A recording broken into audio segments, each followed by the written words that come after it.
Welcome everyone. I guess I'll start by saying my name is Josh Hadro. I'm the managing director of the IIIF Consortium. If I haven't met you before, you'll have to forgive. There's some very dramatic lighting happening here, which is not typical. I didn't set it up that way, but it is sort of fitting. So yeah, I wanted to welcome everybody here. I see a couple of new names and faces. We're really excited to have you join us for this kind of first version of this kind of working meeting. You know, we're always trying to iterate and find new ways to lower the barrier to entry to implementing IIIF, but also to engaging with the community and in finding ways to help us kind of work through improvements and suggestions and all these kinds of things. So that's kind of the framing of the working meeting we've got. We have 3 different topics for 3 different days. We haven't done it quite exactly like that before. So today's day is about demonstrating value or talking about how we demonstrate value with IIIF. And to do that for this year, we invited Sarah and Ben from the page or from Field Labs to kind of facilitate this day, although they've then brought in a bunch of other folks to work through that question and present on various aspects of it. So we're really grateful for their help in doing that, as well as to all of you for joining us here today. And I won't take up more time. I think that gave some folks enough time to join the meeting here. But with that, I think that's all the logistics, and it's over to you, Sarah and Ben, and all the other folks presenting today.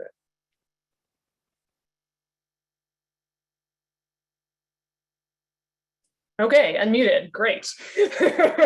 Thanks everyone for showing up to this virtual working group for IIIF. Today we're going to focus on how do we demonstrate IIIF's value. So we're going to start with a look back on how we've done it in the past and hope that that can help us inform what we're going to do in the future. Because this is a working group meeting, we're going to ask you to participate. So there's going to be a couple of different opportunities. We're going to have a panel of people bringing their thoughts on how we demonstrate value to the table. After that panel, we're going to ask for questions. But what I would love for you to do as each of our panelists talk is make some notes. Hopefully there are some ideas that are sparked, or you'll be like, oh, that reminds me of this other thing that we did for this other thing, you know, this other project. Write those down. You can write them down in the chat. You can write them down in the notes. You can write them down on a piece of paper on your desk. I don't really care. I just want you to capture them, because the second half of today is going to be some working groups where we try to identify some target stakeholder groups, and then we're going to send you into different breakout rooms, and we're going to ask you to come up with artifacts, deliverables, ideas that we could go implement to take IIIF's story and its value beyond where it is today. So what we're going to start with is a look back at what's worked in the past for demonstrating IIIF's value. Because in the words of my favorite cyberpunk sage, William Gibson, the future is here, it's just not evenly distributed yet. So I think the place where IIIF's value is most demonstrated is when we talk to other people, right? This is kind of obvious, but there's lots of ways that we have successfully talked to other people about IIIF. We have community calls all the time. We do IIIF local events, and I think those have been great. We haven't done a lot in the last couple of years, maybe for obvious reasons. We do IIIF workshops. Glenn hosts them regularly. We've done a lot over the years. I think those are great for getting people hands-on with IIIF. I'm super excited about the ambassador program. So I think this is kind of a new thing that maybe not everyone on this call knows about, but having ambassadors who kind of have a formal mandate to go talk about IIIF is going to be a great way to do more people talking to people. You know, a lot of this is going to conferences and talking to people, but I think the further afield we go, the more we spread the gospel of IIIF. So thinking about where can we go talk, and not a digital library conference, because frankly, all the digital library people know about IIIF. Maybe they haven't adopted it yet, but they understand that they should be at least thinking about it or talking about it, and they probably know how to come find us and ask if they're ready for it. But I think it's more interesting to go talk to other people. Okay, so here are questions for you. What are other ways that we could talk to people? What are ways that we can make it easier for you to talk to people? And what are ways that we can make it easier for people to ask us to come talk to them about IIIF? So those are sort of sparking some of your ideas and your thoughts that we'll use later on today. So the other thing that I personally think works very well is when we drive demand upward. So from users to our libraries, archives, and museums, from institutions to technology vendors or creators. So a couple of stories here. So in 2018, John Howard and I spoke at a conference, an IFLA conference at the National Library of Norway. We talked about round trip, library system, transcription system, and back again. Very cool. Everybody loved the story, but the thing that stuck with me was at dinner that night, the technologists from the National Library were blown away that the librarians had brought a IIIF event to their institution. So the fact that the librarians were driving a technical standard into the library's technology stack, that's what they got excited about. And I thought that was a really interesting framing that we should remember, that when you go to your technologists and you say, this is really cool and we think it would bring a lot of value, that's great. Technologists love to have people telling them what they'll actually use, right? So that's one story.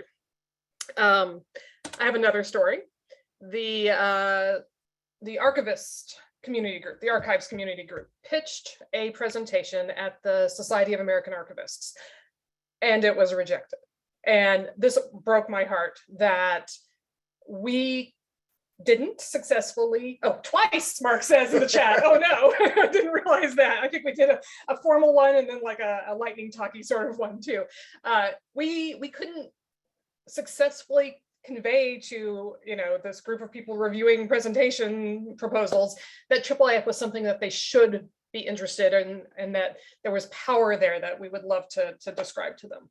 So I think it's good to have counterexamples, because this is something we'd love to break through into.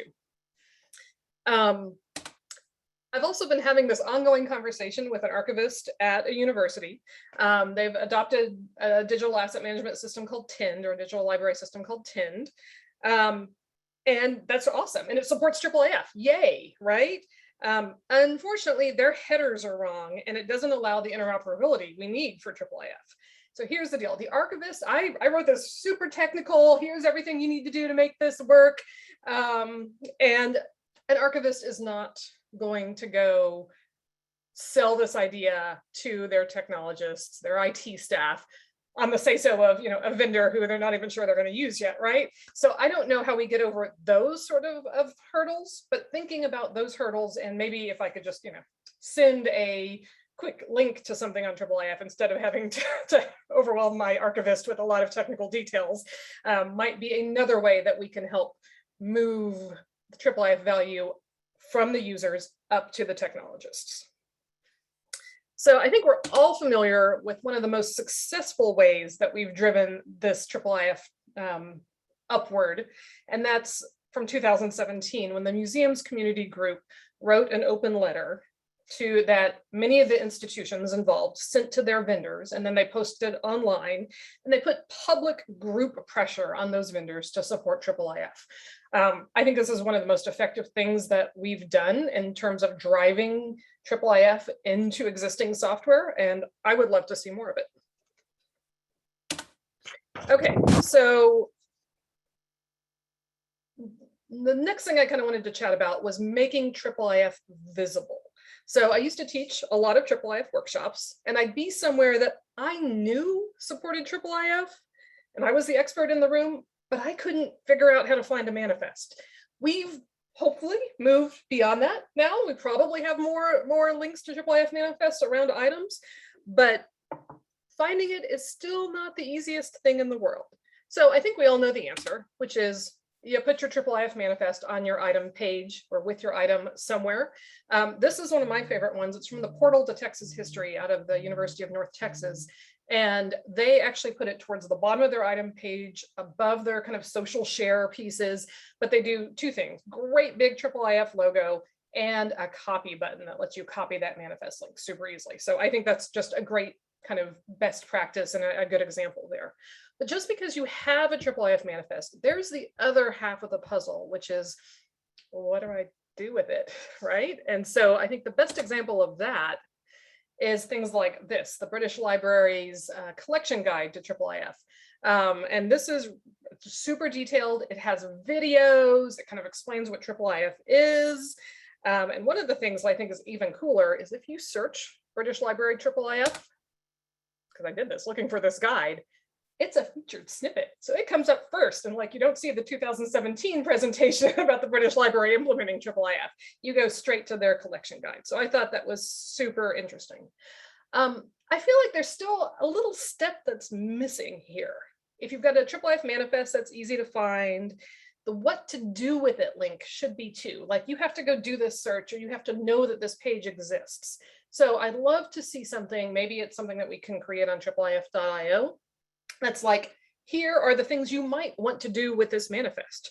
I'd like to deep zoom with permanence. I would like to annotate. I would like to transcribe. I would like to, I don't know, we all know the things that we can do with IIIF, but if we think of it as the tasks that you could do once you have a manifest in hand and outline it that way and provide a page that many institutions could use to link directly to, that might be a way to kind of connect these things. And I would put it on, right next to the place where you display your manifest. Okay, so an idea that I had as I was kind of writing all of this up was this: institutions should audit their IIIF usability, maybe ask someone unfamiliar with your systems to find an item and then pull that item into Mirador or UV or in a Annotate or from the page or all of them. And then I thought, well, yeah, you should do it yourself, but we as IIIF could also offer to do a IIIF audit that does the same thing. And we could, people could sign up for a slot and we could record a Zoom meeting and you would watch us try to make it work. And maybe it would be great and maybe it would not, right? And that kind of gives you very specific tactical things to do to go make IIIF work better at your institution. Right, so somebody, Joe, in the chat just said, many users may never well want to see a manifest or even know that one exists. Thank you for that segue, because my next topic is, what about the invisible, right? So this is where I actually think IIIF is the most powerful, because but it also causes the most problems for selling IIIF. So IIIF works great when it's invisible to end users. There's tons of examples where it's invisible to the end user. So this is the Stanford Digital Repository site. It uses Mirador to display items. Nobody knows that IIIF is driving this. Nobody cares. It doesn't matter to them. And that's not a bad thing, maybe, right? But there's also lots of examples where people who we perhaps would like to know this are using IIIF and don't even realize it. So librarians, content producers, rather than kind of your researchers or your patrons. So from the page, 38% of the content, the items that have been imported for transcription are pulled in via IIIF. So that's pretty cool. But 70% of those items are actually from Content DM. And we use Content DM's IIIF endpoint under the covers. So if you're pulling something in from Content DM, you don't even realize that IIIF is involved. So it's invisible to you. So I don't know what we do about this. I like the idea maybe of a powered by IIIF icon or logo, if we could convince people to do that. But it's, it's a place. I think there's a lot of other places where we're seeing similar things. So this is the Art Institute of Chicago's online tour builder. I am sure the people who built the software know that it's using IIIF. I'm also pretty sure that the people who are building the tours don't know and don't care. The Victoria and Albert has done something with their IIIF bot, which now we're starting to surface some of that. But if you're a content creator, you can go request a series of assets and it will build a manifest that you can go drop into other tools that they have. So this is one idea for kind of bringing some of that visibility up just a little bit to your content producers. I also think and this is interesting, this is the Gettys Choir. And I'm pretty sure that if you upload big images into Choir, it uses IIIF under the covers based on what this says, but it's invisible, so I can't quite tell. So I think that kind of makes my point. If you can't tell, I know the question is, how do we show that people are using IIIF? Do we need to show that they're using IIIF? I think we would still like to, because we're still trying to conquer the world. And so the more we can and put the word IIIF out there, the more likely other people are to start adopting it. So that's what I had to talk about today. What we're going to do next is hear from Stacy Reddick. She's the digital strategist at the Folger Shakespeare Library, and she's part of the Discovery for Humans group. And I think you'll find that what they've been doing over the last year dovetails really nicely into this question of how do we demonstrate value with IIIF. Thanks, Sarah. Let's see if I can get my windows right. Okay. Oh man. I put all of my notes on a different screen, and I can't see the notes now. Does anybody know how to do it? Two views, not mirroring?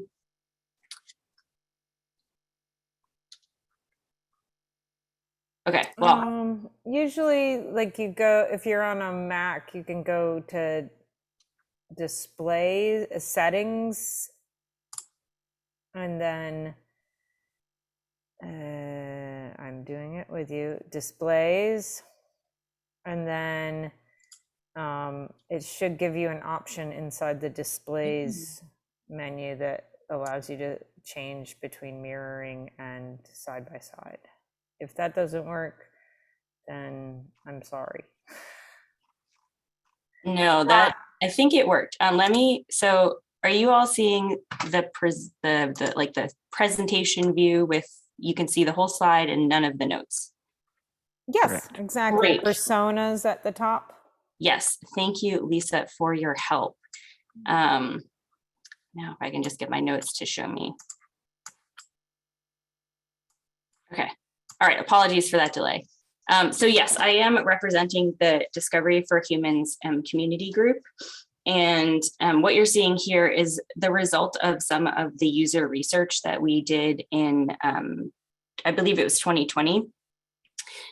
So we interviewed a number of folks who are part of our general audience groups who do digital image research. And we ended up with these 4 types of users, these 4 archetypes of users. The builders possess a deep technical knowledge of IIIF. They make digital content from their institutions available.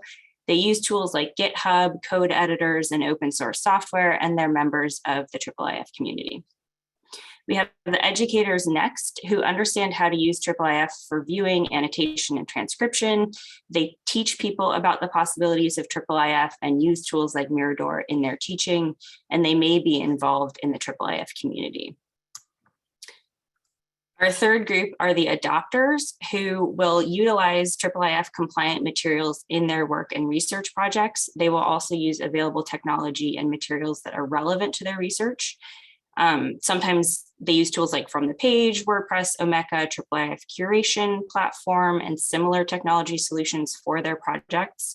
And they are often involved in their own research communities more than they are in the IIIF community. And finally, the largest group that we identified are the gatherers. These are the folks that Sarah mentioned in her section on invisible IIIF. They don't use IIIF, or they don't know that they're using IIIF when they look at images. They may be aware or unaware that it exists. And they use the materials that are relevant for the research projects, but are technologically agnostic. They use tools like Google Drive, Zotero, Dropbox, Microsoft Office to manage their digital items, and they're involved in their own research communities.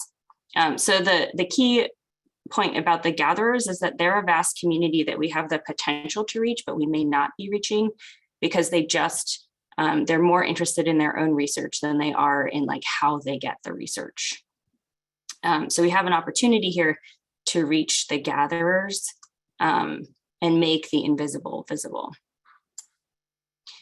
So yeah, just to summarize, these are the four archetypes of users that we discovered in our conversations with our target audiences. Man. Okay. To answer the question about what value IIIF has for our users, I've pulled up a few quotes from some of our conversations that identify, that show you how our users are actually perceiving the value of IIIF. So I don't want to go through all of this because I don't have much time, but we have quotes like, IIIF gives you information about the flight's passengers and the passengers themselves, and those two things are united. A medieval scholar who is an adopter, sorry, the first one was from an educator. A medieval scholar who's an adopter says you don't have to save them locally. So that's the value for that person. Another adopter says it's a standard for how to present images in a uniform way so that they can be reused. You can put them together and query them in the same way, says another adopter. And then the final adopter, it's an international system of interoperability for high quality images that allows you to see them in other programs. And we have one gatherer quote here, and they say it's a way to view images online. So you can see here, this isn't everybody that we talked to. It's not everything that we got from these conversations, but there's a wide variety of perceived value for IIIF from the people that we did talk to, all of whom have different levels of experience with IIIF.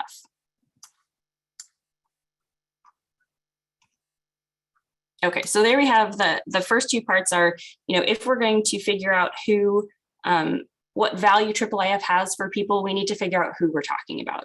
And then secondly, it's awesome to figure out for ourselves what the IIIF value, what the value of IIIF is, but it's even more important to figure out from our users, from our target audiences, even if they're not our users yet, what they see as the value of IIIF. And the third part is a little bit about the community group. So what we're doing to bring these pieces together are a number of research interviews, some surveys, and then links to instructions is the first example here. So this is the image in the top right with the Bavarian State Library.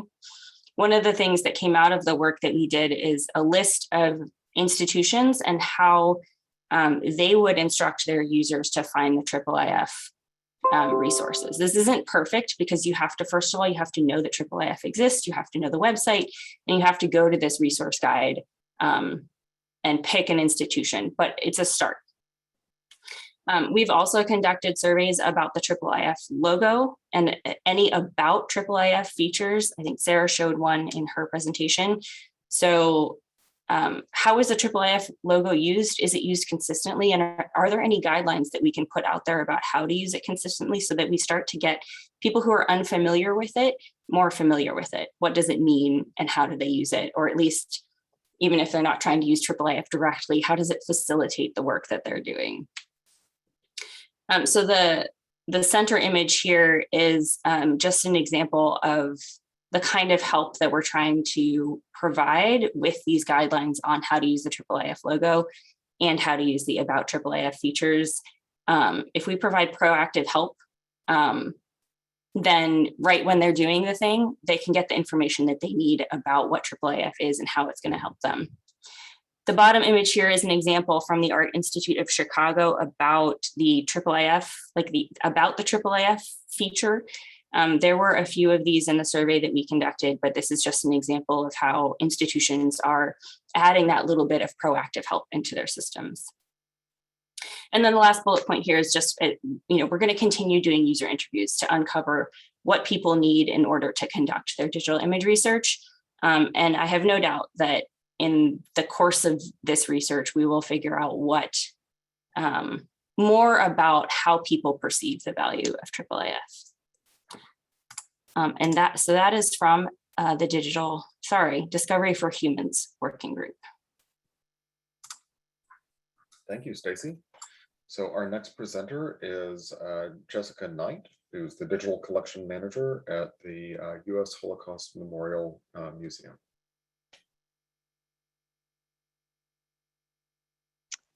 Hi, everyone. Can you see my screen and hear me? Yes. Quick check. Great.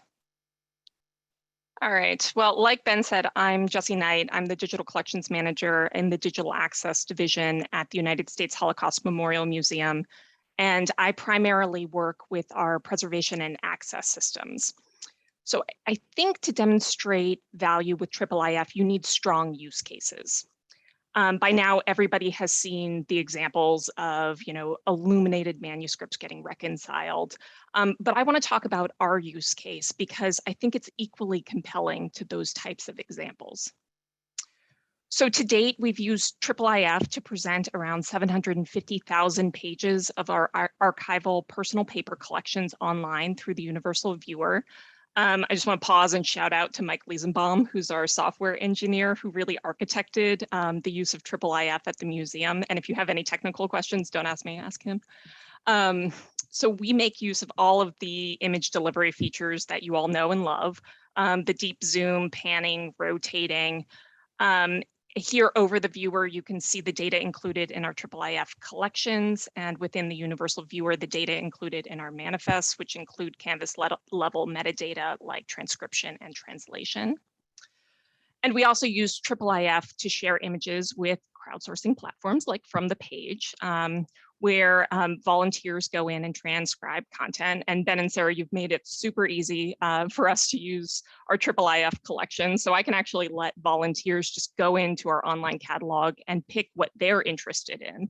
And then within 3 or 4 clicks, import it into From the Page for them to begin transcription on it and bring it back into to our collection, with that volunteer being a collaborator within the From the Page environment.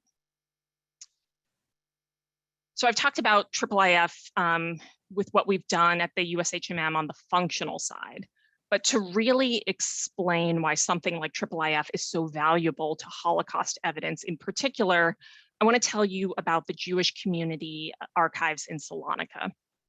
So Salonika, which is currently known as Thessaloniki in Greece, emerged as this mecca for Sephardi Jews after they were expelled from the Iberian Peninsula in the 15th century. And they found refuge in the Ottoman Empire in cities like Constantinople, Izmir, and Salonika. And what made the Jews in Salonika so unique is that they were able to live relatively autonomously under a Muslim majority rule, as long as they didn't overstep their boundaries. So the Jews there became renowned for their textiles, and over the centuries, they developed this thriving mercantile trade that lasted after the collapse of the Ottoman Empire.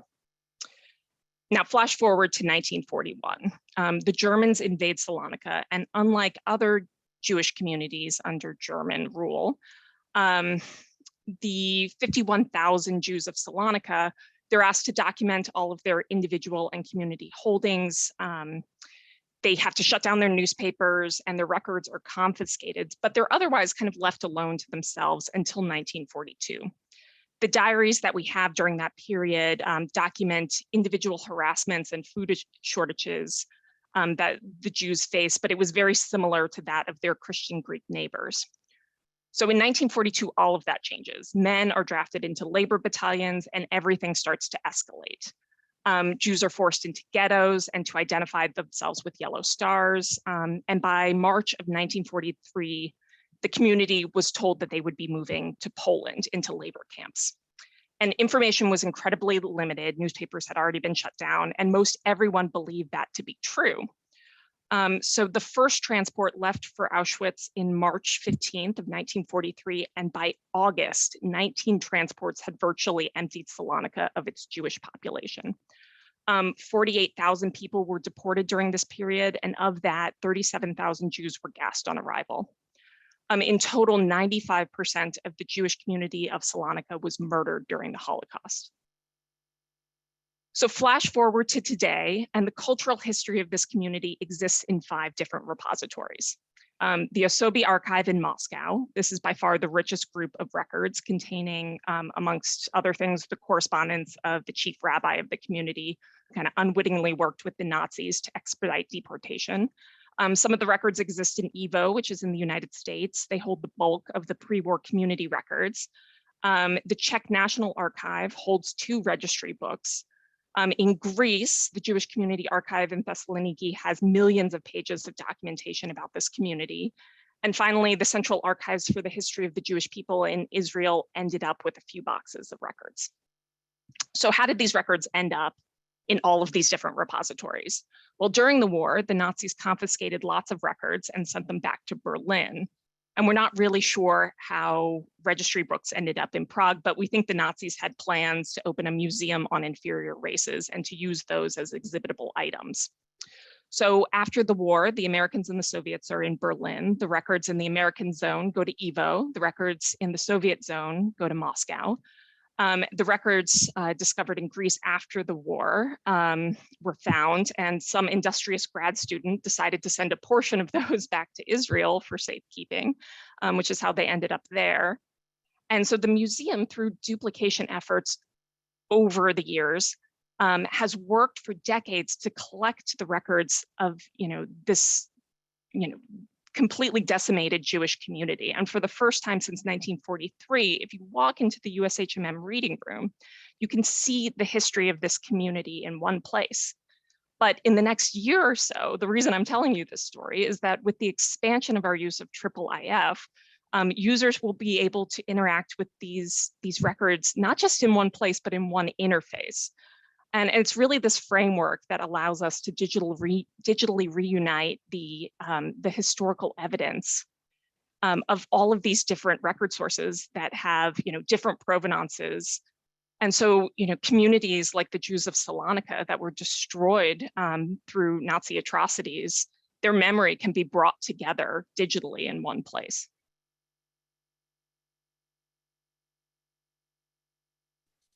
Wow, that's an incredible story, Jess. Yeah, thank you so much. That is really cool.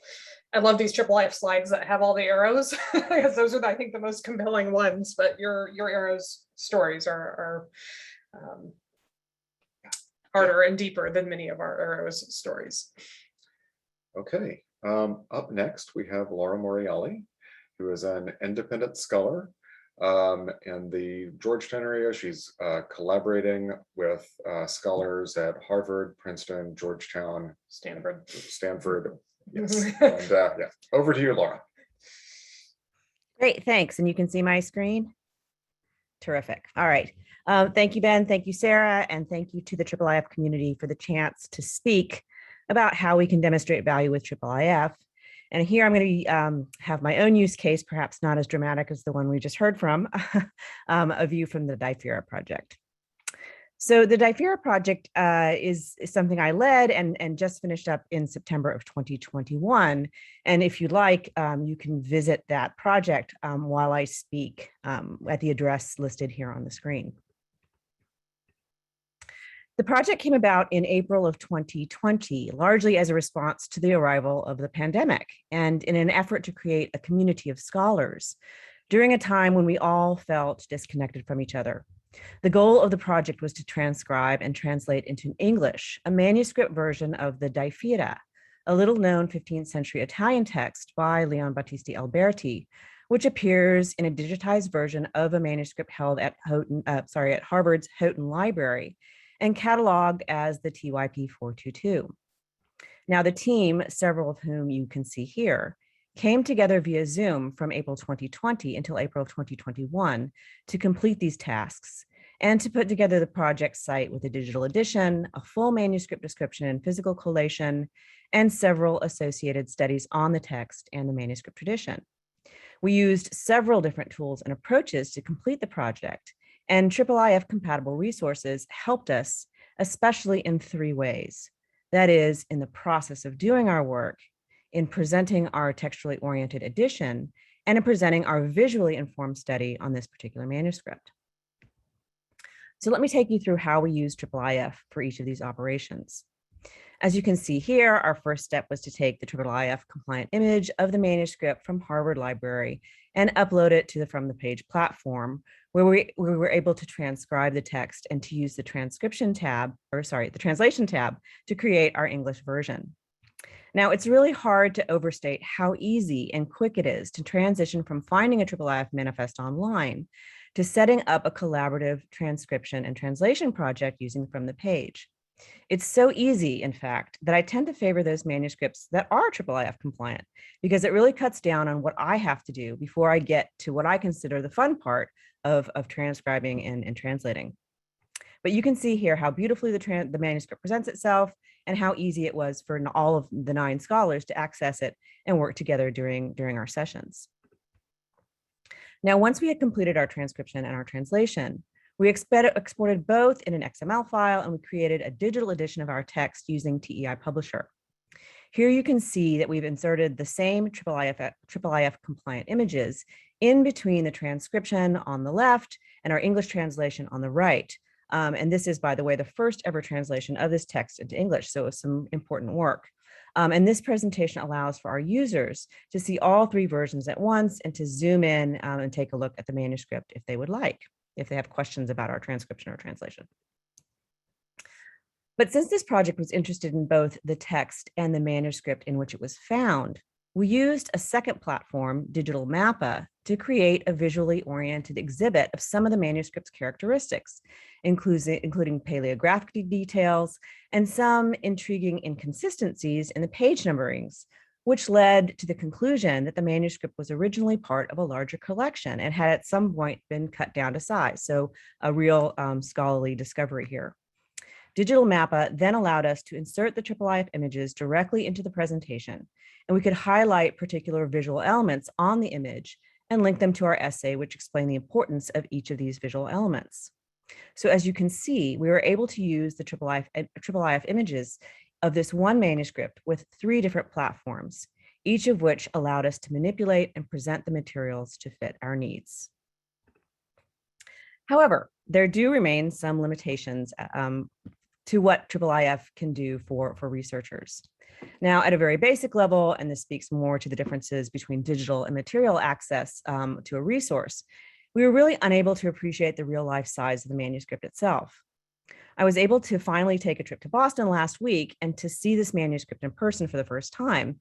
And as you can see, it's far smaller in person than it seems to be on the screen. You can see my hand there and how this manuscript is really kind of pocket size. And that has implications for how we understand this material item. Secondly, we still face the challenge of returning all the data that we created during this project back to the home institution.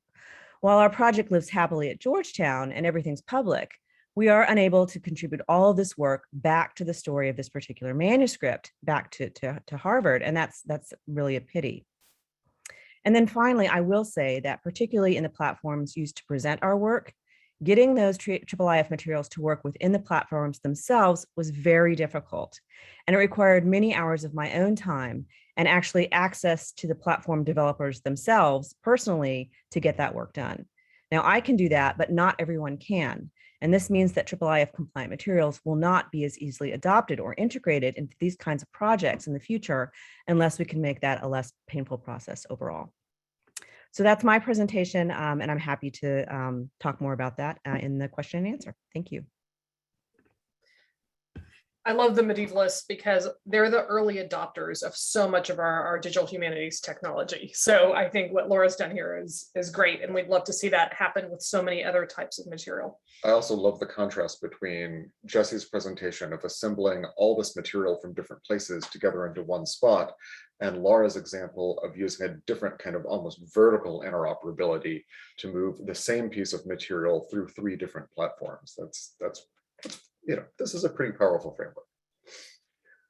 Okay, our next presentation is by Roger Hyam, who is the biodiversity data systems developer at the Royal Botanical Gardens, Edinburgh. He's also one of our very first IIIF ambassadors. That's right. To the natural history world.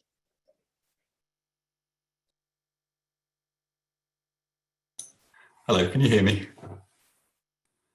That's good. Can you see the slide? Yeah. I'll take that as yes. Hi, so I'm an ambassador. I've got it on my email signature, so it must be true. I have presented, a lot of people have seen me present before, so I'm not going to talk too much about the projects that I've been doing. I've only got a few slides, I'll be quite brief. I became a IIIF ambassador because for about 2 years, 2 years in COVID time, so it was a bit more than 2 years, I was running a project which was called Task 4.3 of Synthesis Plus. Synthesis Plus is a big European project to help liberate and integrate information from natural history collections across Europe, and will roll into a bigger project called DISCO eventually. The task I was actually involved in ended in July officially, which means that I've just finally finished it 3 months after that and submitted the report, which I hope I'll share more widely pretty soon. So what I'm talking about is my experiences from that, and really I suppose what I've been doing for 2 years is doing what this session is about, which is trying to take the natural history community who didn't really use IIIF and introduce IIIF to them and get them to start using it. Yes. Oh, no, back. That's it. Right. So server side, victory. The project said we would have 10 collections that were actively using IIIF by the end of 2 years. It depends how you count those 10 collections, because some of them are part of a network. So we kind of cheated a little bit, but we have a bunch of people who've adopted IIIF, and we have a bunch of people who want to adopt IIIF for publishing their resources. IIIF sells itself to on the server side to technology people. You know, if you're looking to replace an aging Zoomify or some other system, and you say, look, everybody's using this, and look at all these successful things that they're using, and it's really well documented and implemented, and yeah, it's a no-brainer. So it was an easy sell. The difficulty in that is always catching people at the right point in their cycle of replacement of things. So you can't just say everybody adopt this. You have to wait until each institution in turn is replacing its hardware or its software stack, and as they do that, they can change over to using IIIF. We probably liberated a few million manifests. We're not quite sure. Central to biodiversity records is a place called GBIF in Copenhagen, which is a global biodiversity information facility. And they tend to index all specimens, or as many specimens as they can, and as well as occurrence records and lots of other biodiversity data. So the coup for us was getting them to index IIIF manifests, to add IIIF manifests to their index. What hasn't happened yet is that it isn't exposed in their API, which is a shame, because I would like to have demonstrated that now. But once the workflow of institutions representing their specimens with IIIF, and then putting it into GBIF, and then being able to query across all the different institutions to find the IIIF resources on the basis of the metadata rather than on the basis of the content of the IIIF, will be great. And that's going to happen in the next few months. Once they get around to working they have to make changes to their index to introduce the notion of the IIIF manifest. The other remaining challenge, of course, is the perennial hosting issues for smaller institutions, which in every technology and every kind of thing I've been involved in, it always comes up, because if you can't afford to keep the roof over your institution, you can't afford to keep the physical objects, you're not likely to be able to afford to keep something online in perpetuity. and those two things are the same problem. So that will always be with us, but is one of those problems that's solvable with shared resources and things. So bottom line, server side, I think it will become the normal way of sharing large digital files in the natural history community, which is good. Client side has hardly started. And I've got to get, I get a quote in from a quote. So some people say you should give the customers what they want, but that's not my approach. Our job is to figure out what they're going to want before they do. I think Henry Ford once said, if I'd ask customers what they want, they'd have told me a faster horse. People don't know what they want until you show it to them. And I think that's kind of the message that has basically come across everything. I'm not sure how many apocryphal quotes there are there, one message within another, but they're good enough to do it. And nobody really wanted an iPhone before they started selling them. So I think it's a good analogy. And certainly when I talk to, when I've given presentations to particularly botanists, because I come from that half of natural history, and they say, oh, that's kind of cool, but that's it. They don't make the next leap as to, and I say, oh, we could do this and this, but they don't really buy into that. It's like trying to describe an iPhone to someone, and they think, well, that would be cool, yeah, but until someone's got one, it doesn't make any sense. So,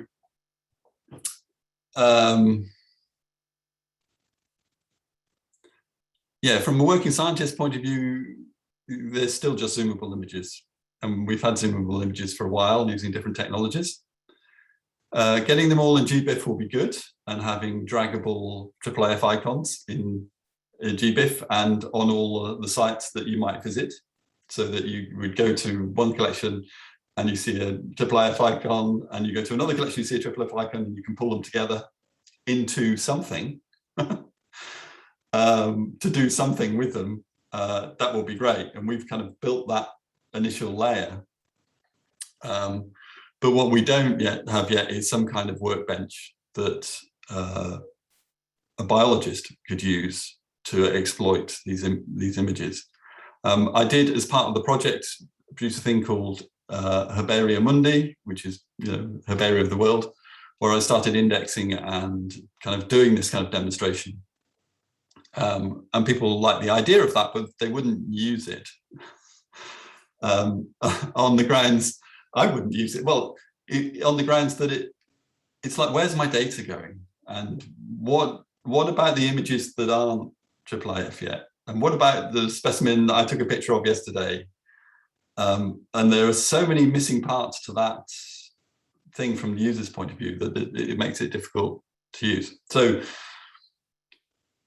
the idea of a central index seems to be happening in the terms of we can have GBIF, which you'll be able to find your specimens and find them there.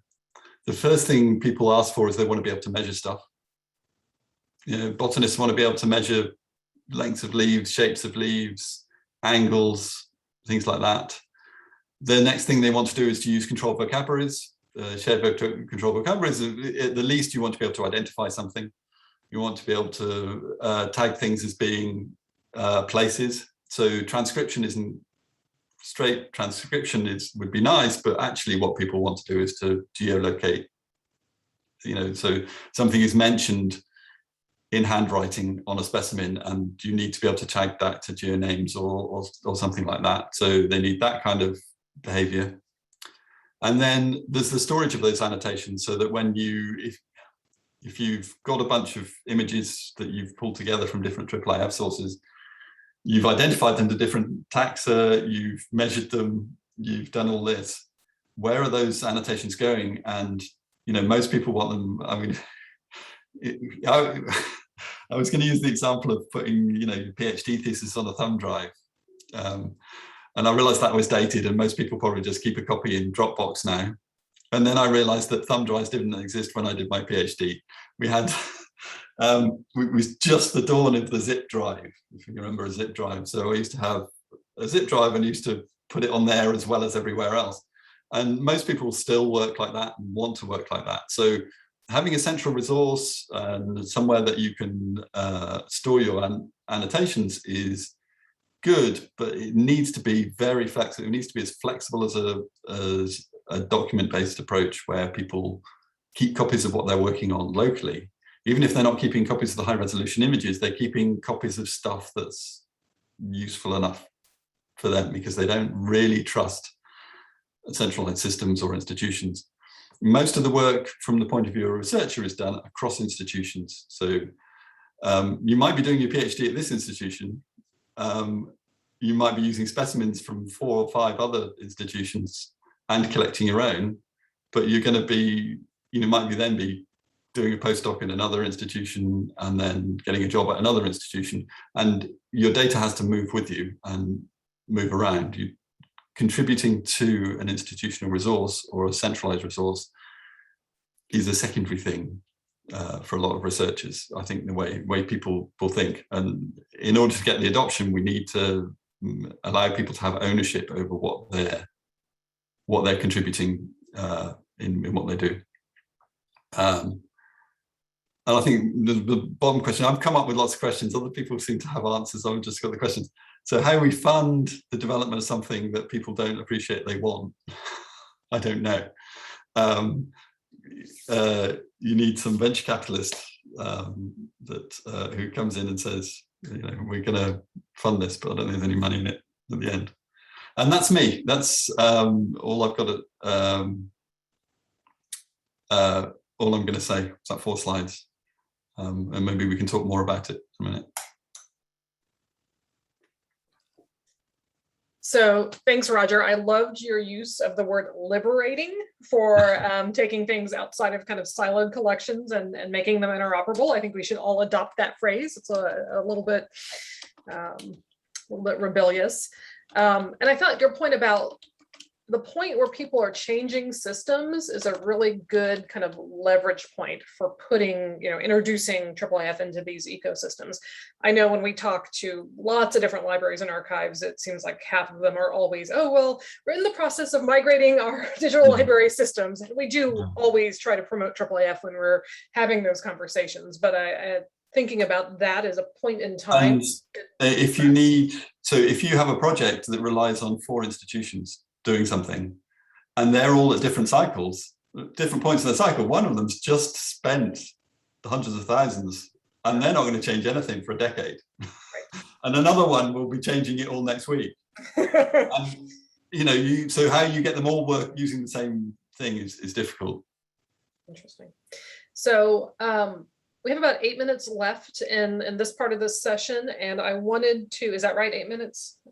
Somebody check our time for me. I think that's right. 7 now. Oh, thanks. Clock's ticking. So I wanted to see what questions we had for our panelists about showing IIIF value and demonstrating IIIF value. If you don't have questions, I have a handful to get us started, but we don't have a ton of time. So I'm going to let you guys raise your hand or unmute yourself and ask, and we'll see who we can get to answer.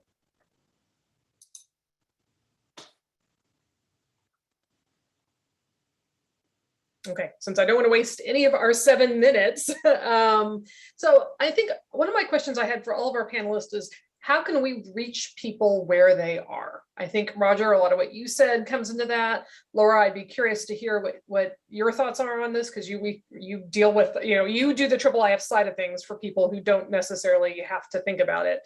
Jessica, you have a lot of different patrons, so how do we reach people where they are? What do they need to hear from IIIF?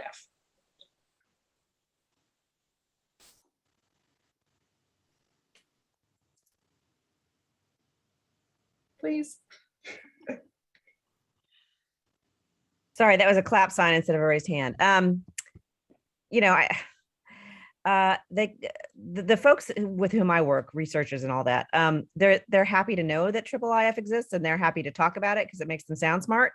But they don't want to fuss with too much stuff, right? They just want to be able to find the thing and stick it in it and make it work and enjoy everything that IIIF has to do. They're thankful that people are working on it, but that's about as much as they want to do. Maybe we need to get them there faster. Yes, it needs to be something that they see, and you know, with the folks I'm working with, they're like, oh, that's so much better if you do it that way. I'm like, yes, it is. So you have to demonstrate and to make it easy for them to use. I would actually add to that I would caution that not everybody who uses IIIF needs to know that it's IIIF. Like, people not knowing about IIIF is not in every case a failure.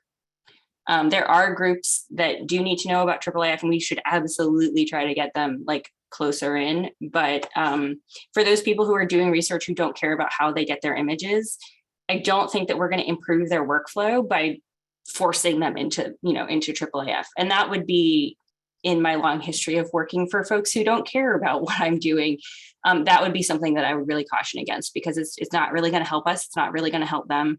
It's just going to sort of like frustrate people. But I wonder about, instead of saying, oh, here's IIIF, use it to do things with this item, maybe instead we say, would you like to measure something on this item? And you provide a link to, I'm seeing in the chat that we have a Mirador ruler plugin, and you just plop the items manifest into Mirador with the ruler plugin enabled, and they get to measure things. Or, you know, many other pieces like that. And this is, I think, very future looking. That one I think you could actually implement, it wouldn't be that terribly hard. But, you know, a lot of kind of the round trip conversations we've had about transcription is, wouldn't it be cool if you could just click a button on the item page and it will pull it into from the page and let you start transcribing it there. So things that, and you don't have to say the word IIIF, you just say the word transcribe this item, and it takes you someplace and lets you do it. Measure this manuscript, or measure this caterpillar. Yeah. Jessica, I'm actually really curious on that front about how you're partnering with these other institutions, right? I mean, we all know that if all these other institutions that hold all this material already have implemented IIIF on their servers, and you can assemble it all. But I'm guessing that the conversation didn't start with you talking to these institutions, them saying, well, yes, here are our manifests. Yeah, so actually in the example that I gave, we've acquired versions of all of those images from all of those different repositories. In some cases, like the Osobi archives in Moscow, it is now closed to researchers. We went in, you know, right after the fall of the Soviet Union, duplicated the records and got out. And so researchers cannot go back in. So, you know, the Holocaust Museum is kind of one of the key places to get access to those records. So, you know, because of the way that we do our archival processing, we have to maintain the provenance of these records. They have different organizational structures depending on which archive they came from. So in this case, and with a lot of our use cases, we're talking about, you know, integrating with ourselves because we do maintain these separate organizational structures depending on the source repository. You are definitely not the first organization we've talked to that are going into places that don't have the digital resources and making digital surrogates, is that the right word? And bringing them back and making them available, ideally with IIIF, so other people, even the original people who hold the manuscripts, can use them digitally. How much more time do we have? About 2 more minutes. So do we have any questions from the audience? And we highly encourage people to add questions to the notes document as because don't forget, I'm going to make you work. We're going to work after this. Yes. I think Michael has his hand up. Oh, great. Michael, please talk. It's a hand, but that's okay. Thank you. So I also work at the United States Holocaust Memorial Museum, and we're part of the European Holocaust Research Infrastructure, which is an EU-funded network that I think has 27 member institutions and a much wider network. And some of these institutions are planning digital access, are developing new systems. They range tremendously. I'll probably be reaching out to the ambassador program at some point to maybe make a presentation to this network. And I just mean to bring this up because, you know, having researchers kind of hear this thing, even if they don't really know what it is, and get some sense that maybe it could help, you sort of get this magical phrase IIIF out on the grapevine. And at some point it could have, just the more people hear about it, then the more likely it is that some institution that might be developing some plan will get curious in a way that they might not have otherwise. So, there's probably lots of institutions around the world doing interesting things that will come up to a certain choice point, and just knowing that something might be available might lead to some curiosity and some decisions ultimately over the long haul. I think so too. I think so too. Meg, I'm going to turn it back over to you because it's at the top of the hour to kind of help us do the next, take our break and figure out what the next step is. Yeah, thank you. Thanks everyone. That was so interesting. And just really great to hear all the work that everyone is doing. So I'm not sure if anyone saw in the Slack, but it looks like Eventbrite has gone down. So if anyone needs to access the event page, I am going to post the copy from that with clickable links in the Slack channel for the working meeting today. Let me share my screen in case you are not on the Slack channel. I have the link to join it. Handily on my slide here. So at the bottom of the screen, that is the Slack information. So you can get all the links to everything and have the information for the day. So we are going to break for about 30 minutes and come back at 12:30 p.m. Eastern time to have a discussion about the presentations and some ideas for moving forward with new or expanded ways of demonstrating the value of IIIF. So I have posted the notes document in the chat. If you have some ideas while you're having lunch or a coffee break or whatever, feel free to just jot them down in there during the next 30 minutes. If you want to keep going with your conference, or if you need to take the break, feel free to jot down some questions once you come back. I will just paste that information in there one more time before we leave, and I'll also post it on the Slack channel for the event. But just encouraging everyone to get onto that Slack channel, as we don't really know when Eventbrite is coming back to us. So thanks again, and I'll see you all in 30 minutes. Thank you. Thanks, everyone. Thanks especially to our panelists.